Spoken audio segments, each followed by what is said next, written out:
Hey guys, welcome to another video. This is going to be a conversation on how to know which zero for your rifle is the best for you based off of your immediate operational environment. What I mean by that, you hear a lot 25, 300, 36, 5200, 100. I'm sure there's variants in between. And they're all good and well. And for a simple starter of I'm learning and I just need to pick a good zero, there's plenty of conversations on that. There's conversations on why the military picks what they pick. Some of it has to do with range constraints. Organizations within the military that have choices, bounce back and forth between the 5200 and the 100. And they have to take into account that they can be deployed literally anywhere in the world. Not only that, but they also have the same ammunition everywhere they go.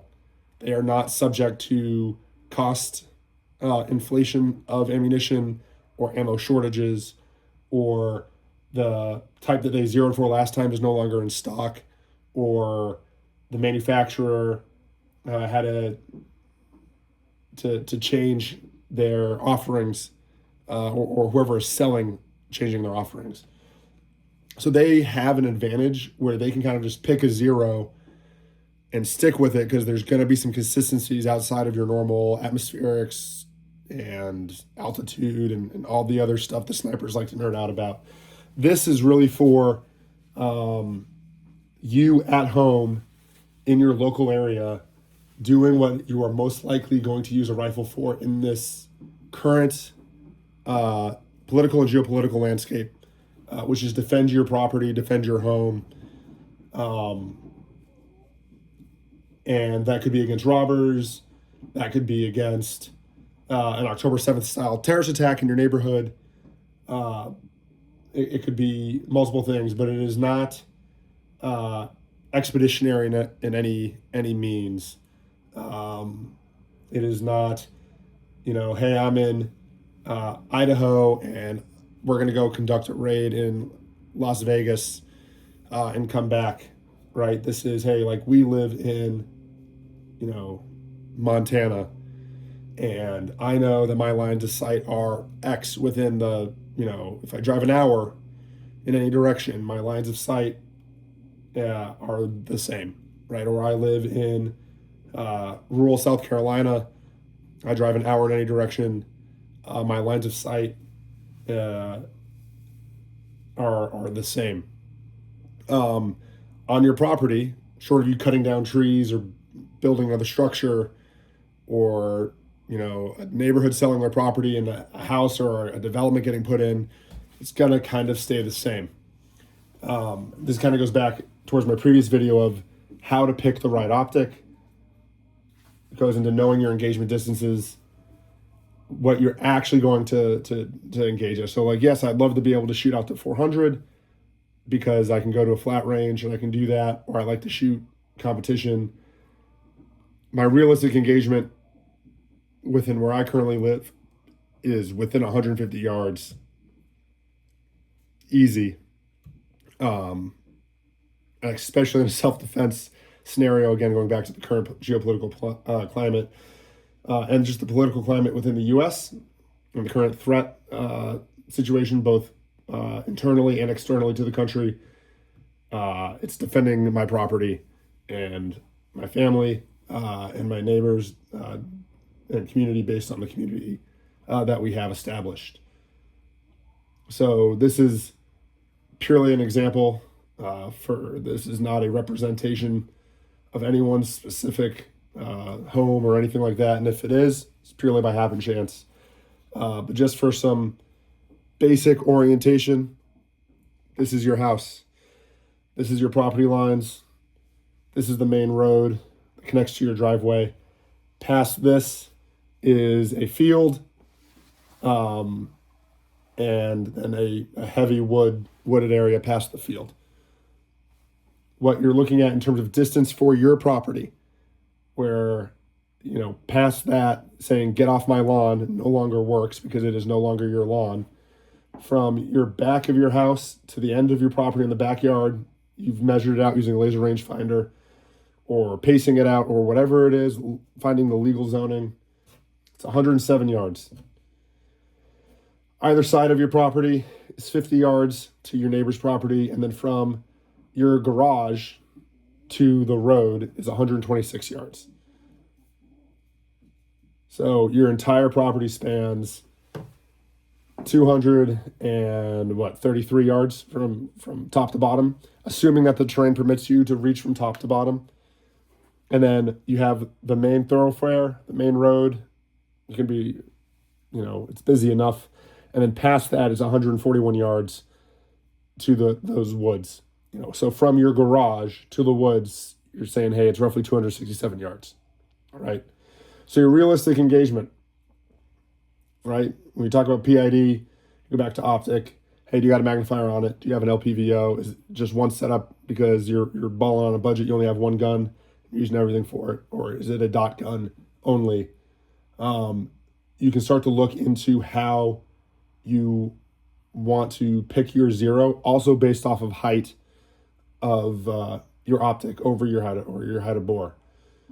So, quick and easy way to do it is pull up a ballistic calculator online or use ChatGPT. Get you close enough. Obviously, you have to confirm and actually shoot your gun to know for sure. But you start plugging in numbers. You say, hey, I have a 14.5 with a 193 height red dot, and I want to know, hey, do I do a 50 meter zero? Do I do a 100 meter zero or a 100 yard, right? So the examples here I have actually a lower 1/3 50 yard zero, 5200. I have a 193 5200, and then I have a 193 100 because there's some considerations, right? And everyone's seen these comparisons before. So your 50s are going to be very similar. Your 193 is going to have slightly more height over bore, understandably. It's about a 1/4 inch higher than a lower 1/3. So you can kind of see how they're relatively even across, right? Here's your 0 point, your 50, your 40s. Your 40s a little lower because of your 193 versus 1/3, 25, 10, and then your 1/3, your 200 actually drops lower, right? So your 193 and 50 has a lower or a smaller group overall, right? You've measured that vertical string, perfect conditions at, just about 4 inches total. So from 100, which is your highest, to 200, which is your lowest, so your hold under, your hold over, it's 4 inches overall, right? Versus your lower 1/3, turns out it's 4.7 inches overall, all right? And then you go to your 100 and your 193.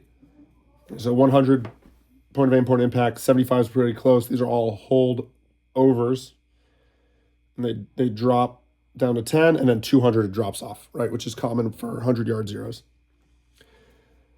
So out to 200, it looks initially like your 50 yard zero on the 193 height riser is your tightest deviation overall. And a lot of people just leave it at that. And if you want to leave it at that, that's totally cool. This is the part where, hey, doing a little extra work, a little extra thinking will help you make the best decision possible. If the best decision possible is, hey, it's this, awesome, right? You're as prepared as you need to go. This is where you look into your engagement distances, right? And you say, okay, well, hey, I'm never going to shoot from the top of my driveway to the back of my backyard unless someone is shooting back at me, right? The most plausible, most likely course of action is I'm engaging someone inside my house, unfortunately, right? Or maybe from my back porch to the edge of my backyard, or from my front porch to the edge of my front yard, or some variation therein, but not the entire span, and not across the street within this current scenario, right? You're defending your property. Across the street's not your property. So you say, okay, hey, it's 107 yards, 126 yards. Well, let's see what has the tightest group within 100, right? So you start looking, right? Or even 150. You say, okay, well, hey, the lower 1/3, 50 yard zero, it's about a 3 inch deviation. The 193, 50 yard zero is actually a 3.2 2-inch deviation. So it's actually greater than the lower 1/3, even though your overall deviation is the least. And then the 100, even though it had the greatest overall deviation in vertical stringing, it has only a 2.7-inch deviation within 100 or 150. So this is where you need to decide, all right, hey, if my most realistic engagement distance is within 150, do I accept or do I go for the smaller deviation within my most likely engagement distances, knowing that in this scenario it may be an unmagnified dot, so how far you're actually seeing past 100 effectively. If someone's trying to conceal their intent, if you have magnified optics, again, situation changes. You do the same thing though, right? You say, okay, 150, 2.7.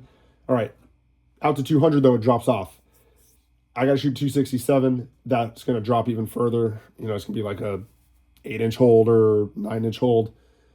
Is that acceptable to me? Can I do that? Yes, I can do that. I can throw a magnifier on my gun to get better PID, and I can engage the full breadth, right? Or maybe you have a second gun with an LPVO, and hey, I can get that magnification on. It's a different zeroing conversation. But this helps you drive decision making, not only just of your generic what you see online of, hey, this is the zero, this is the spread.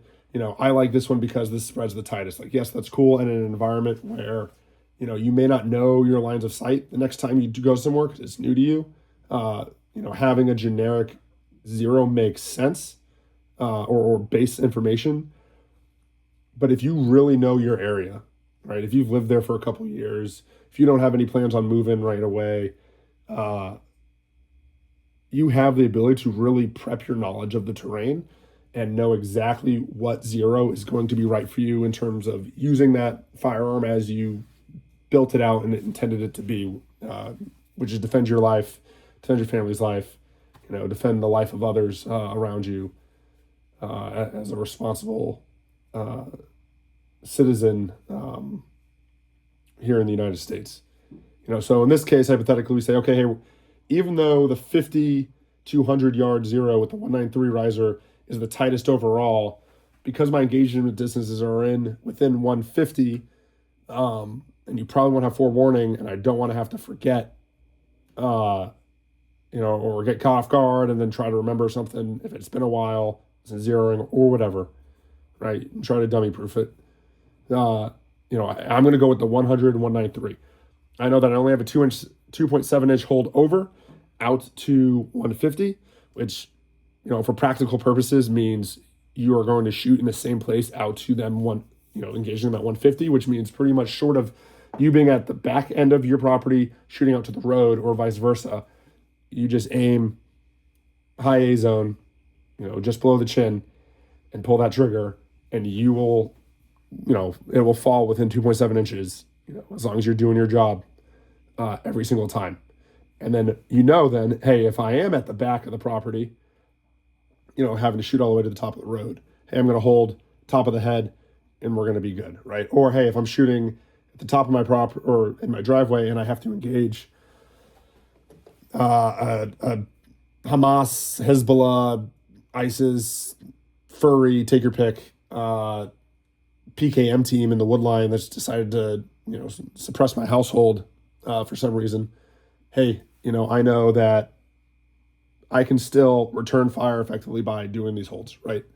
Again, this is all a hypothetical scenario, and it's really just to drive decision making of, hey, don't just follow a trend, don't just, do what is necessarily common on Instagram or even YouTube.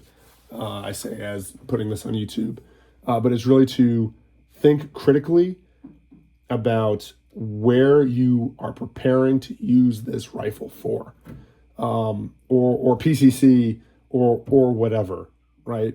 You have the advantage of knowing the terrain around you, and it takes 10 minutes to hop on Google Earth, use a line tool, hit on a ballistic calculator or ChatGPT or Claude or any of the AIs out there that do a pretty good job of getting you close, help you decide, especially when it comes to swapping mounts around. If you're trying to do variable heights, we don't have 226 on here. because I'm personally not a 226 believer, and I know that's heresy, unity, sorry, not sorry. You get to make the best decision for your environment. And overall, those zeros are going to hold up altogether. I'm not saying go out there and find like a 77-yard zero or something crazy. If that's you, more power to you, man. Sticking within your basic 36, 50, or 100-yard zeros, knowing your terrain, where you're most likely to engage, what gives you the best measure of success within that engagement criteria, right? And that's kind of just how, at least I break it down working back. So anyways, just wanted to provide those insights. If they're not new to you, awesome. You're doing better than I am. If they are, hope it helps. I hope it is different than normal sludge that you see within GunTube right now. Hopefully the large environment will get better. So just wanted to let you guys have that to chew on. And then final thing, just a little bit of tidbits, but you may have walked away from your relationship with God or Jesus, or even just forgotten about him. If it's something you grew up with and you just didn't do it, but they haven't forgotten about you, and they are definitely pursuing you actively. They love you. So anyways, thanks guys.